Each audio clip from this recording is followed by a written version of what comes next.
Ferrini USA has some of the best print exotic cowboy boots out there. A lot of them look pretty much just like the real exotic skins. But if the fake exotic looks good, does the rest of the cowboy boot hold up to what a cowboy boot should be like? Let's find out today in this extended test review. I'm just here to connect ya, and then I'll be on my way. Hey everybody, my name is Jeremiah Craig. Welcome back to the channel. If this is your first time here, please subscribe. Also, like and comment. Plus, it goes a long way if you share this video with somebody who you think might like it. Let's talk about Ferrini USA boots today. Ferrini has a lot of boots out there that use print leathers, and they got some of the best looking print leathers on the marketplace. This here is a print Pirarucu fish skin boot, so whenever you hear print anything, it's really just cowhide with a texture printed on it. Think about like what they do with a football, right? You got that football with all those little bumps on it. It's not real pigskin. Those bumps are actually embossed into the leather. So they use some machine to press to give that leather that shape. Same thing goes for print exotic boots like fish skin, snake skin, ostrich boots. They're putting that through an embossing process to give it the shape of that exotic leather. So I wanted to take a closer look at this brand because they do have some pretty good looking print exotic boots, but what does the rest of the quality look like? First glance, I can see that there is a lot wrong with it, but let's break it all down in the rundown. All right, this is the Bronco boot from Ferrini USA Incorporated. This is a Pirarucu print cowhide leather foot and counter, so it's made to look like a Pirarucu fish skin.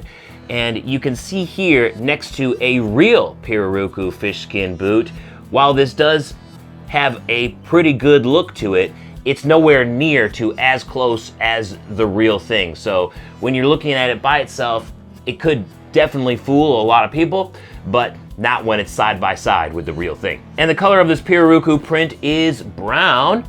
It also features a square toe with a double stitched welt. It comes in at 13 inches tall, featuring a teal cowhide top, it feels like, and it has a cording design with some top stitching as well.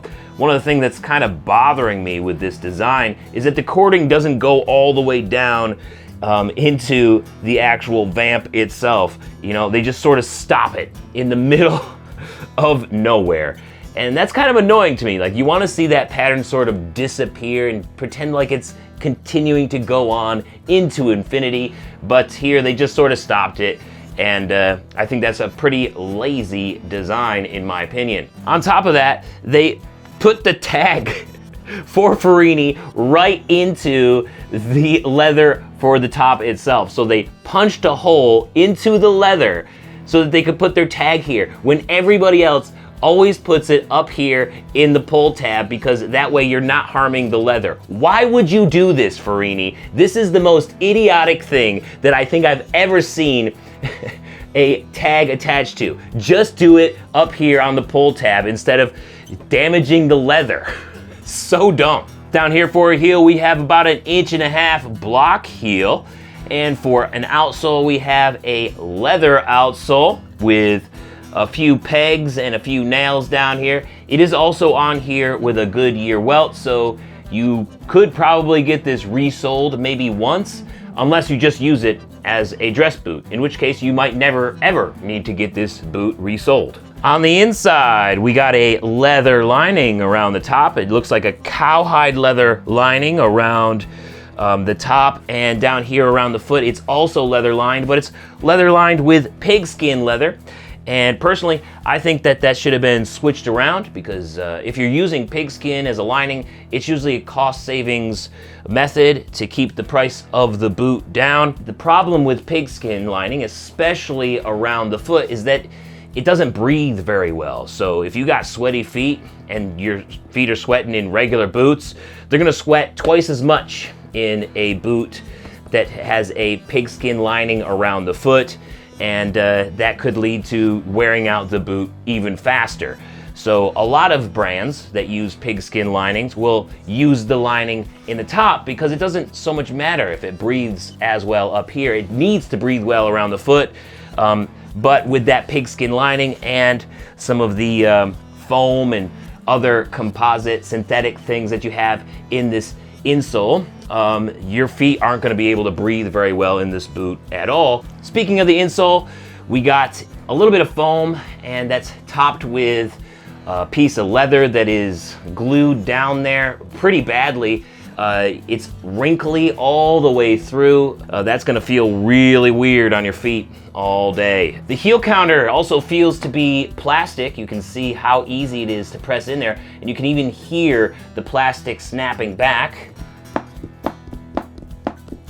And the problem with a plastic heel counter is that they'll often crack, and when that happens, the entire foundation, this is the foundational piece of the boot, and when you crack your foundation here, this is all going to sag back here. It's not going to fit very well, and it's not going to support your foot very well. This is one of the most important parts of a cowboy boot, and that's why it shouldn't be plastic or celastic. It should be leather back here. So another cost savings method here. So while the boot might look good print wise, there's a lot of quality issues here that could make this boot last only a few months, depending on how you're going to use it. So this is definitely a budget dress boot, in my opinion. Speaking of a budget, it comes in at around $200, sometimes a little bit more, sometimes a little bit less, and these ones in particular are made in Mexico. So let's put this to the test and see how it holds up in a dress situation. It's time to head to downtown Ithaca in these Ferrini Bronco boots to attend a Young Professionals Business Awards event at the Hotel Ithaca. While I'm here, I'll be helping out Jill's photo booth, who have their whole setup for the event. So let's get to putting everything up. With the backdrop and the camera up, it was time to put out the props, and that's what makes photo booths so much fun. Finally, with everything ready, we had to test it out with the first photo of the night. Cheese! Looks great. Now to wait for the people to arrive and the event to begin. Speaking of the event, this is the Tompkins Connect Fab 5 celebration, where 5 young professionals are honored for their work in the community over the past year. Soon enough, folks started to fill the space, and it was party time. Now that people are here, let's check back in with the photo booth.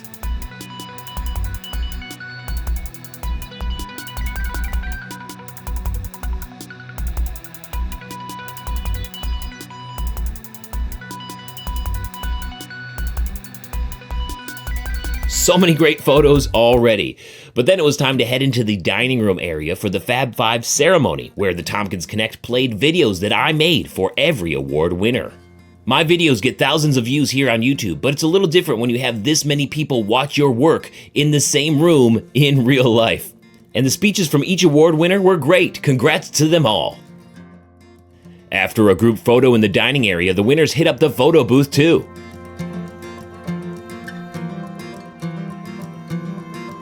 With the awards ceremony over, there was still time to get photos at Jill's photo booth, and lots of folks came through.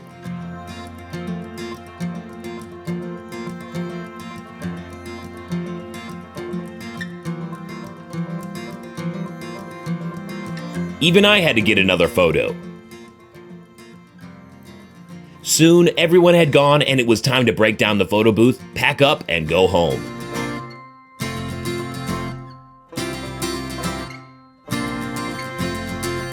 Jill's photo booth was so much fun to work with during this great Fab 5 event by Tompkins Connect.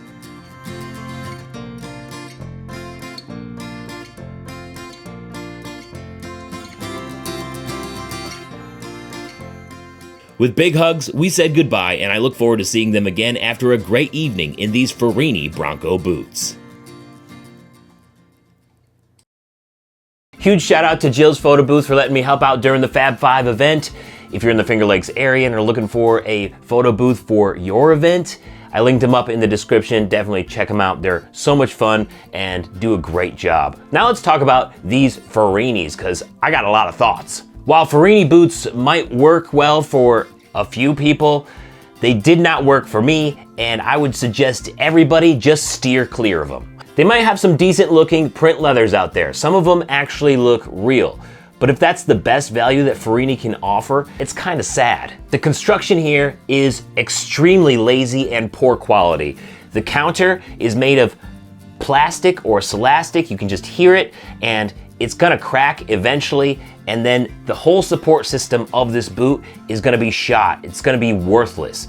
Also, the side seam already cracked on me in one wear. I wore these once. The logo isn't even worn out of the outsole yet, and the side seam already cracked on 3 locations. 3 out of 4 side seams already cracked.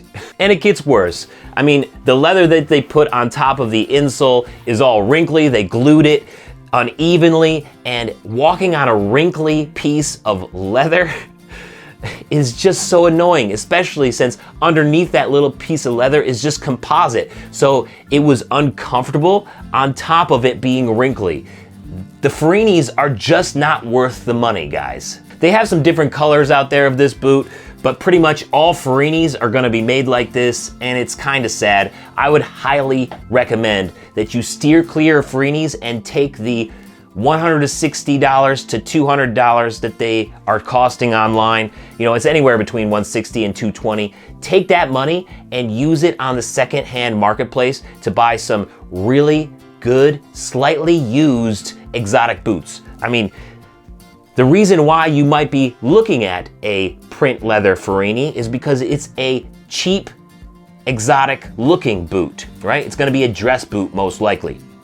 You can get a real exotic boot from eBay for the range of $160 to $220. You could definitely get an exotic in that range. Maybe not a fish skin, but I saw plenty of snake skins and plenty of ostriches on eBay that were in that range. Use your money and go there. They're gonna be much higher quality and last you much longer. Even though they're slightly used, these are new and would wear out and break before some of those slightly used vintage boots that you can get for the same price, if not cheaper. Ferrini, no good. Don't do it, guys. It seriously made me angry at times to wear these boots. Not worth it. But I want to know your thoughts. Let me know in the comments. Thank you so much for watching today. Love you guys so much. Hope you found value in this video. And if you did, please subscribe. I'll see you at the next one. Peace. To say what's good in Ferrini is so teeny weeny. You can call me a meanie, but forget Ferrini. Thank you so much for watching today. Why don't you check out this other extended test boot video up here? Or I got a music video down here I think you might enjoy. Don't forget to subscribe, and I will see you next time. Peace. Have a good one.